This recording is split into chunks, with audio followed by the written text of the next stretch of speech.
Good Thursday morning, everybody. It is time for our Thursday devotion. I'm glad to be with you all this morning. Trust everyone's having a good week as we're getting ready to close out yet another one. But entitled this one, He is Here, coming from the message that Brother TJ received of the Lord and gave to us on Sunday. Greatly enjoyed it. There was a lot of great points. Enjoyed the devotions from the other guys so far this week, and kind of want to get to the part that spoke to me and was thinking about when he was preaching. And like I said, several good points, but this one came to my mind. You are here. And I know I won't say we all, the younger generation, maybe not, because they have GPSs and all that. And, well, we do too. But back in the day, before all that stuff was available, stop at a rest stop and, go and you look at that big old huge map of the state you might be in or whatever else, and then have a little pin and it would say, you are here. And so I got to thinking about that. And the scriptures that Brother TJ was using in Psalms 139, verses 7 through 9 first. And it says, whither shall I go from thy spirit, or whither shall I flee from thy presence? If I ascend up to heaven, thou art there. If I make my bed in hell, behold, thou art there. Verse 9 says, if I take the wings of the morning and dwell in the uttermost parts of the sea. And so he's listing all these places to go. And when you look at this, David is the author of Psalms 139 here.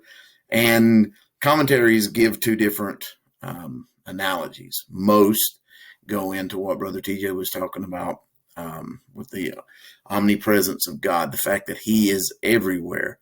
And when you go back and you look at the story of David, and truly commissioned to be the king at a very early age, it was several years in the making before he became the king. And in that process, he went through a lot, from, slaying the giant and Goliath, served in the military, was, probably his biggest enemy was King Saul, whose place he was going to take eventually. But in the process, Saul was trying to kill him out of jealousy.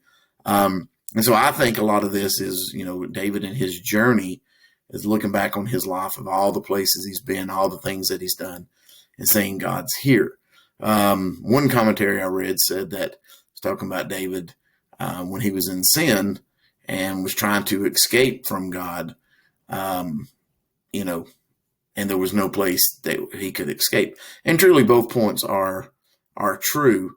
From which end David was writing that, I guess, leaves up to discussion. But verse 10 kind of goes into what Brother TJ was preaching on. And it says, even there shall thy hand lead me, and thy right hand shall hold me. And if we look at this from the aspect of the sinner, no sinner is ever going to be able to escape God. Some people will spend their entire life running from God. And we have that free will. But, verse 10 says, no matter where we go, there thy hand will lead me. Thy right hand shall hold me. And that's where the gospel comes into it, that salvation, once we are saved, there's nothing that we'll go through. There's nowhere that we can go that God's not there with us. And so that was the reason why I put all those little pins. You are here, you are here, you are here all over at the beginning of the slides.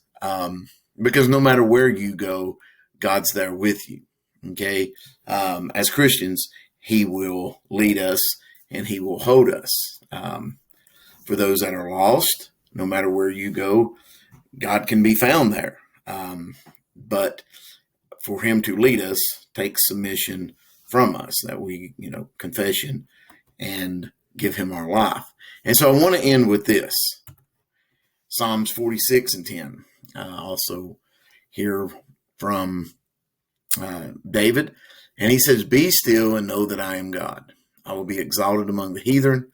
I will be exalted in the earth. And Brother TJ mentioned, two stories very familiar there in Exodus. When, during the great Exodus, as they were escaping and leaving, the children of Israel out of Egypt, and how that God provided a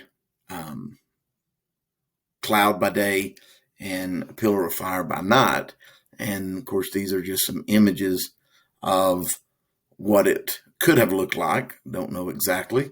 But when we look at that and we think of, wow, that was awesome, that God was in that pillar of fire, that God was in that cloud and leading that. And when Brother TJ talked about that, we are that pillar of fire. We are that cloud, that God dwells within us.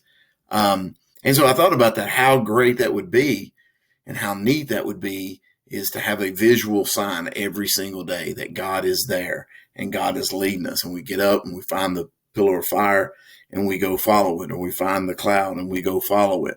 And I think a lot of times when we get to that point and we say, God, where are you? It comes down to the first part here in Psalms 46:10, be still and know that I am God.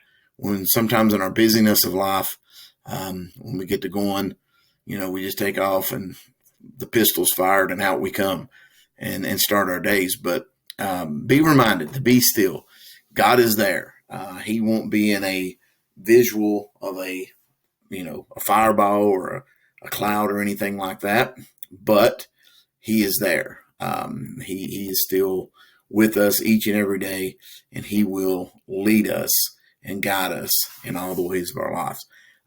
So I encourage you this morning, as you start yet another day, to take time and, look for God everywhere you go today. Look for him, because he's going to be there. And if you feel lonely, you feel deserted, God's there with you as well. Just take the time to invite him in, and he'll come and he'll have fellowship with you. That's what he wants. And he's just always a prayer away. So be encouraged by that today. We love you, and we look forward to seeing you probably before Sunday. We'll be in parades on Friday, Saturday, and Sunday.